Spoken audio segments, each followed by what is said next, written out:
Bienvenue dans l'essentiel du dessous des cartes. Ce jeudi 6 février, le monde entier est encore en train de réagir à ces deux images imposées hier par Donald Trump.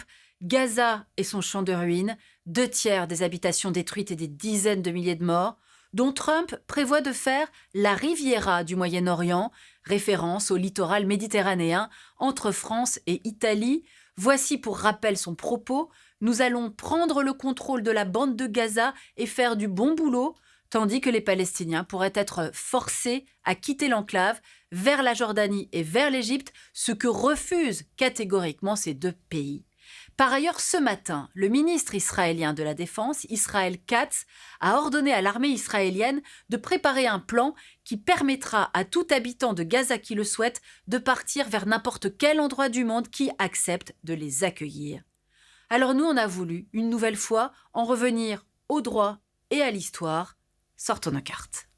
Et tout d'abord, rappelons que l'existence d'un État palestinien souverain vivant à côté d'un État israélien également souverain a été définie par l'ONU le 29 novembre 1947 avec un plan de partage qui prévoit un État juif, 55% du territoire, un État arabe, 43%, et une zone internationale autour de Jérusalem, capitale revendiquée par les deux camps.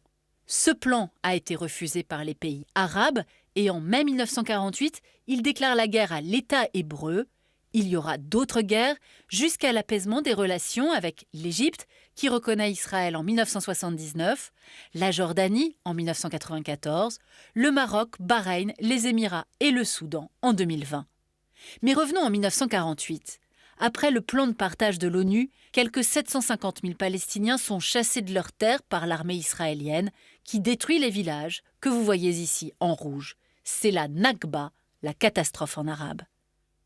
Revenons à 2025. Lorsque Trump propose de déplacer la population de Gaza vers la Jordanie et vers l'Égypte, il bafoue la Convention de Genève des Nations Unies de 1949, dont l'article 49 interdit les transferts forcés, quel qu'en soit le motif.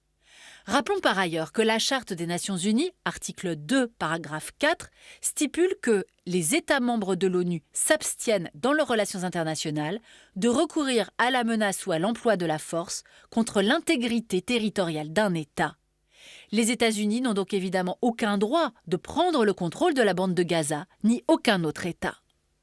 Et ces dernières heures, Caroline Leavitt, la porte-parole, et Marco Rubio, le secrétaire d'État de Donald Trump, reformulent les propos de leur président. Les États-Unis ne financeront pas la reconstruction de Gaza, sans doute un message envoyé aux monarchies du Golfe pour qu'elles prennent en charge la recomposition de la région.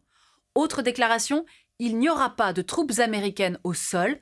Message envoyé cette fois aux Américains, le slogan de Trump continue bien d'être America First et pas question d'aller réveiller le passé des opérations américaines en Irak et en Afghanistan. Voilà, l'essentiel du dessous des cartes, c'est fini pour aujourd'hui. À bientôt.